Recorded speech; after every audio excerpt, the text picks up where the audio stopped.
अस्सलाम वालेकुम एवरीवन। आज का हमारा टॉपिक है ऑसिलेशंस और ये हम करेंगे with Tabeer academy.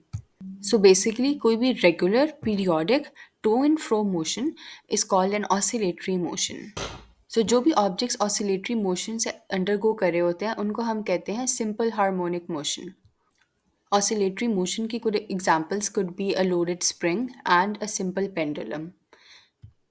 So equilibrium position basically वो position है where the object undergoing the oscillations was stationary initially before the force was applied जिसकी वजह से the object started to be in the oscillatory motion.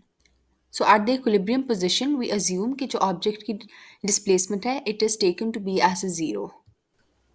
The amplitude is basically the maximum displacement from the mean or equilibrium position of the object.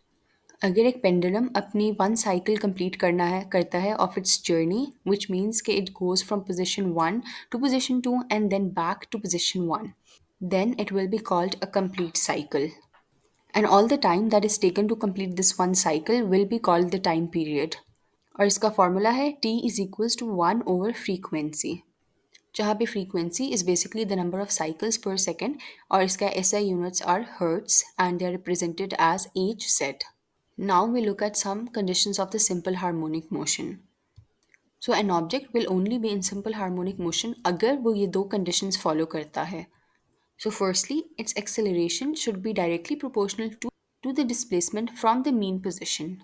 And secondly, जो object की acceleration है, it should always be directed towards the equilibrium position. And now, if we need to check कि क्या हमारी body is in simple harmonic motion, we'll need to convert its acceleration into this formula, which is a is equals to minus w square x. Then we can prove that our two conditions are satisfied and the object is in simple harmonic motion.